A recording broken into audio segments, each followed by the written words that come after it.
Voilà la ferme de Tipage Cause en Glomel, pour laquelle un collectif de voisins ont décidé d'intervenir pour orienter sa reprise. Donc là, on voit les champs. La ferme, c'est 40 hectares en tout, donc des champs de pâturage. On voit les champs, un fond de vallée, là, on ne se rend pas bien compte, mais il y a un peu de dénivelé. Il y a une petite rivière, là, dans les arbres. Petit ruisseau, là, qu'on devine, ouais, qui serpente et qui va jusqu'au canal de Nantes-à-Brest. Donc là, on est un petit peu plus loin. Là, c'est les champs.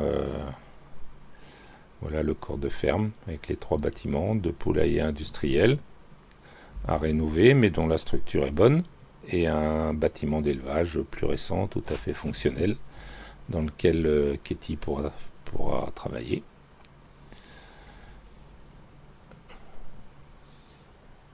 Là, le fond de vallée.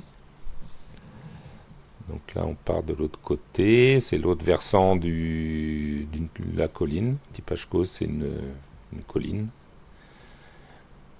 avec un joli bocage. Des champs de culture, des champs de pâture.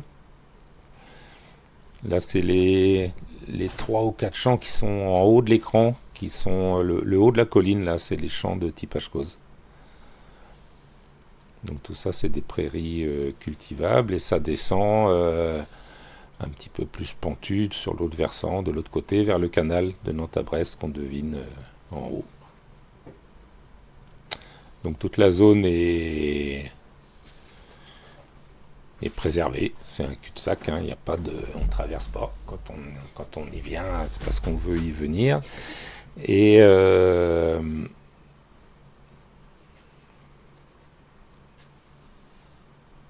donc voilà, une zone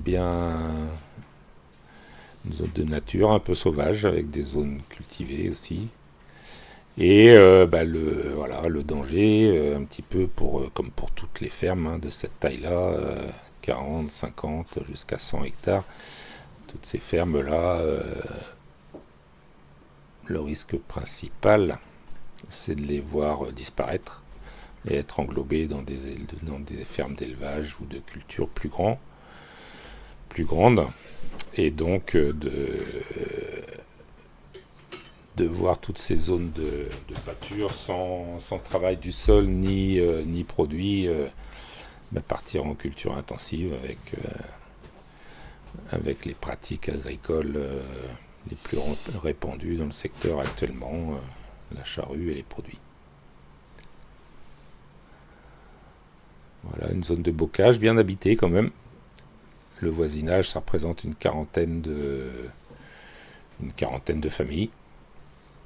Il y a une vingtaine parmi ces 40 familles, là, une vingtaine se réunit chaque année pour une fête des voisins. Et c'est dans ce groupe-là qu'on a commencé à discuter pour créer le collectif du coup de pouce. Un petit coup de pouce pour aider à la reprise de la ferme. Création d'une SCI agricole et citoyenne pour aider le paysan ou la paysanne, en l'occurrence, Katie, à s'installer sur ces terres-là dans de bonnes conditions. Et donc, si possible, sans l'aide des banques. Mon Katie paiera un loyer à la SCI pour couvrir les frais. Et la SCI donc louera les terres la SCI, propriétaire des terres et des bâtiments, louera l'ensemble à Katie.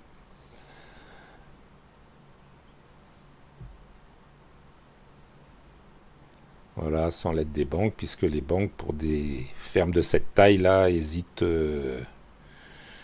fortement. S'il n'y a pas un gros apport personnel, ne veulent pas prêter, puisque c'est compliqué de rembourser les prêts.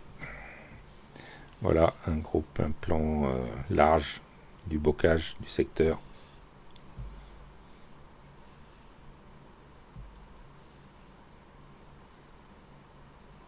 À bientôt.